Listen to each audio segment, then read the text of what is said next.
안녕하세요. 건강의 달인 건달입니다. 건강검진 해보셨습니까? 요즘은 건강검진을 하게 되면요, 비타민 D에 대한 이야기도 나오게 되는데요.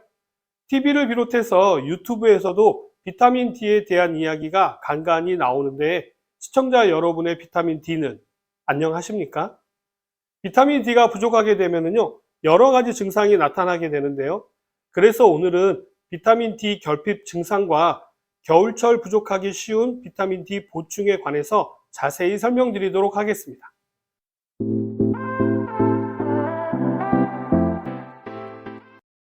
비타민 D와 가장 관련이 깊은 것은 바로 뼈와 근육입니다.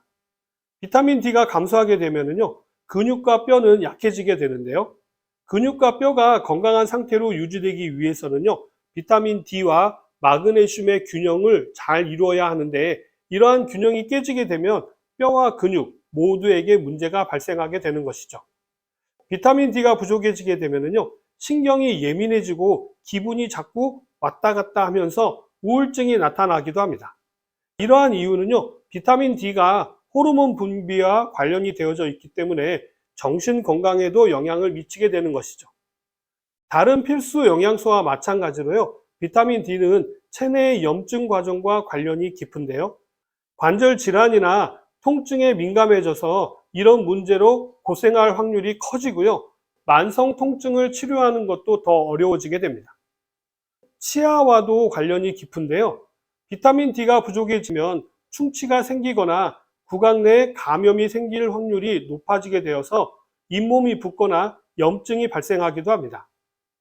비타민 D가 부족해지면 폐 기능도 영향을 미치게 되는데요. 비타민 D가 폐 조직에서요, 염증을 유발하는 단백질을 차단해 주기 때문에 폐 건강에도 영향을 미칩니다. 겨울철에 비타민 D가 줄어들게 되는데, 비타민 D가 부족해지면요, 면역계에 의한 항체 생성에도 문제가 발생하게 되어서 감기나 독감에 걸릴 확률이 더 높아지게 됩니다. 장내 문제에도 영향을 미치게 되는데요.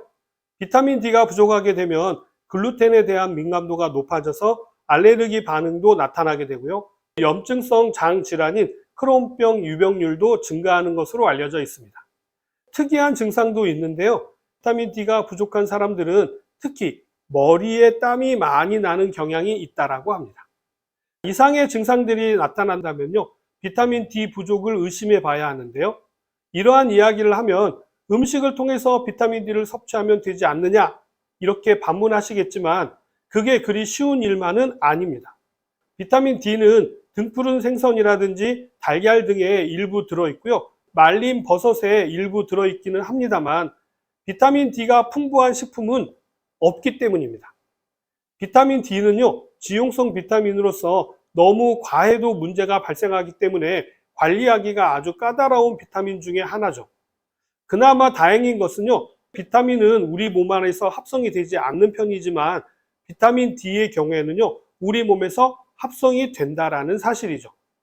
비타민 D 전구 물질이 우리 피부에서요, 자외선을 받게 되면은 비타민 D로 전환이 되기 때문이죠. 겨울철에는 자외선에 의한 합성도 줄어들게 되어서요, 겨울철 비타민 D 결핍 증상이 많이 나타나게 되는데요.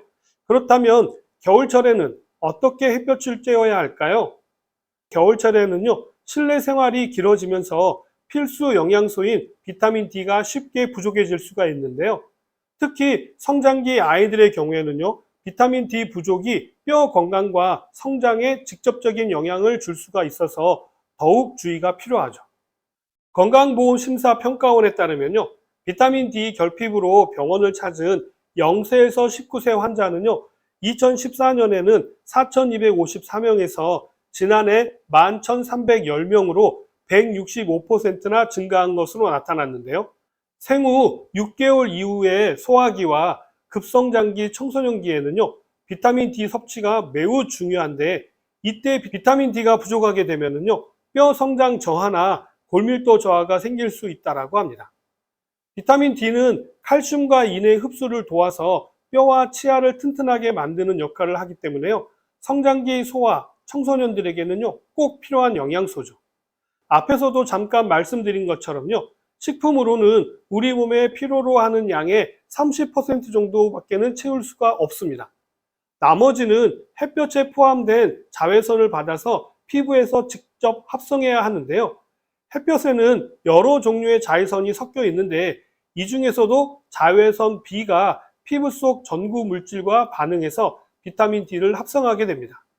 자외선 B는요, 유리창을 통과하지 못하기 때문에 아무리 실내에서 햇볕을 쬐다 하더라도요, 비타민 D는 생성되지 않죠. 날씨가 추워서 유리창 안에서 햇볕을 쬐게 되면은요, 겉보기에는 충분히 햇볕을 받은 것 같지만요, 실제로는 비타민 D 합성 효과는 없다라는 것이죠. 비타민 D 합성을 위해서는요, 직접 실외에서 자외선을 받아야 가능합니다. 비타민 D를 만들기에 적절한 자외선 노출 시간은요, 매일 30분 정도가 적당한데요. 이때에도 주의가 필요한 부분은요, 자외선 차단제를 바르게 되면 자외선 차단제가 자외선을 막아서요, 비타민 D 합성을 방해하기 때문에요, 일정 시간은 바르지 않는 상태로 햇볕을 쬐는 것이 중요합니다. 그렇다고 해서 너무 오랫동안 햇볕에 노출되다 보면은요, 화상이나 피부암 위험이 커질 수가 있기 때문에 세계보건기구인 WHO에서는요, 6개월 미만의 영아에게는요, 직접적인 자외선을 쬐는 것은 금지하고 있는데요. 피부 화상이나 체온 조절 미숙 등 부작용이 생길 수가 있기 때문에 신생아의 경우에는 음식으로 비타민 D를 보충해야 합니다. 이때 모유를 먹는 아이라면요, 산모의 비타민 D 상태가 중요한데요. 산모의 비타민 D가 충분할수록요, 모유 속의 함량도 높아지기 때문에 산모 역시 임신기와 수유기에 비타민 D 섭취와 햇볕 노출을 충분히 하시는 것이 중요합니다. 일반 분유에도요, 비타민 D가 함유되어져 있기 때문에 이런 부분은 크게 걱정하지 않으셔도 됩니다. 이렇게 말씀드리면 나는 환경적으로도 비타민 D 합성이 잘 될 것 같지 않는데 비타민 D 보충제를 과하게 먹으면 안 될까요? 이렇게 생각하시는 분들도 계시죠. 필요 이상의 비타민 D 복용은요, 오히려 건강에 해가 될 수가 있기 때문에 주의가 필요합니다. 비타민 D 보충제를 너무 많이 복용할 경우에는요, 혈중 칼슘 농도가 비정상적으로 높아져서 구토라든지 피로, 변비, 근육 약화, 고혈압, 신장 문제 등이 나타날 수가 있는데요. 비타민 D 독성은요, 햇볕을 오래 쬐거나 음식을 통해서는 발생하지는 않습니다. 대부분 보충제를 과도하게 섭취할 때 발생하기 때문에요, 너무 보충제에 집착하지 않으시는 것이 좋습니다. 비타민 D는 햇볕 비타민으로 불릴 만큼 자연스럽게 얻을 수 있는 영양소입니다. 겨울철이라도 잠깐씩 산책을 하거나 낮 시간대에 점심 드시고 걷기와 같은 산책을 하시는 것만으로도요, 비타민 D는 합성이 됩니다. 이렇게 해도 부족한 분들이 계실 수 있죠. 그렇다면요, 비타민 D 보충제를 통해서 보충을 하셔야 하는데요.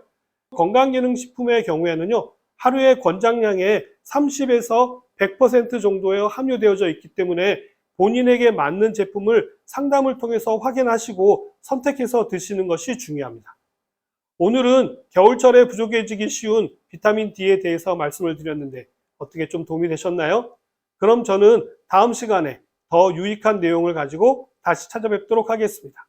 감사합니다.